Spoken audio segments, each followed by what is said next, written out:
Τα περβόλια απέναντι στον Αστέρα Μανολιόπουλου τελικά κατάφεραν να πάρουν την νίκη και να προκριθούν άνετα στον όμιλο τίτλου.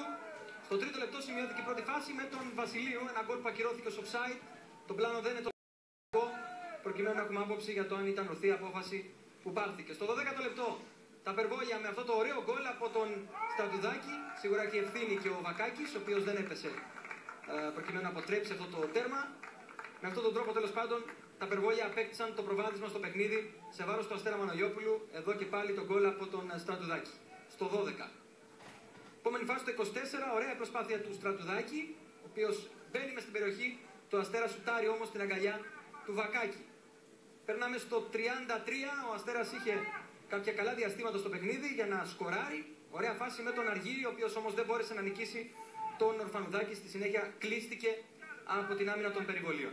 Στο 38 η Γηπεδούχη και πάλι στο προσκήνιο, με τον Μαρκάκη να κάνει μια εξαιρετική παλιά για τον Κλωδάκη, ο τελευταίος όμως δεν μπόρεσε να στείλει την μπάλα στα δίχτυα, χάθηκε αυτή η μεγάλη ευκαιρία για τα περβόλια. Περνάμε στο 40, νέα ευκαιρία για τον Αστέρα Μανολιόπουλου, μόνος απέναντι από τον Ορφανουδάκη, ο Αργύρης, η μπάλα καταλήγει σε κόρνερ, το 1-0 παραμένει. Τελευταία φάση για το πρώτο ημίχρονο, ξανά οι φιλοξενούμενοι πήγαν πολύ καλά το πρώτο μέρος. Στο 44, από αυτό το σουτ του Ράντεφ, η μπάλα πήγε ψηλά πάνω από τα δοκάρια του Ορφανουδάκη.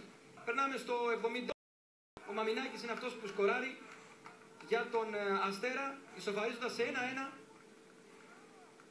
Εδώ και πάλι το γκολ με τον Μαμινάκη, δεν μπόρεσε να αποκρούσει ο Ορφανουδάκης.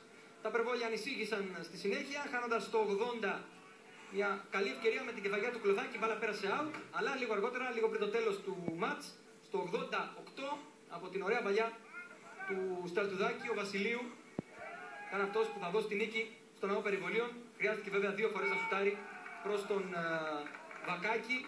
Την πρώτη απέκρουσε ο τερματοφύλακας του Αστέρα. Στη δεύτερη προσπάθεια ο Βασιλείου ήταν εύστοχος. Έτσι λοιπόν τα περβόλια πήραν την νίκη με 2-1 απέναντι στον Αστέρα Μανολιόπουλου. Εδώ και πάλι το νικητήριο τέρμα. Λοιπόν, πάμε στην δεύτερη κατηγορία Χανίων.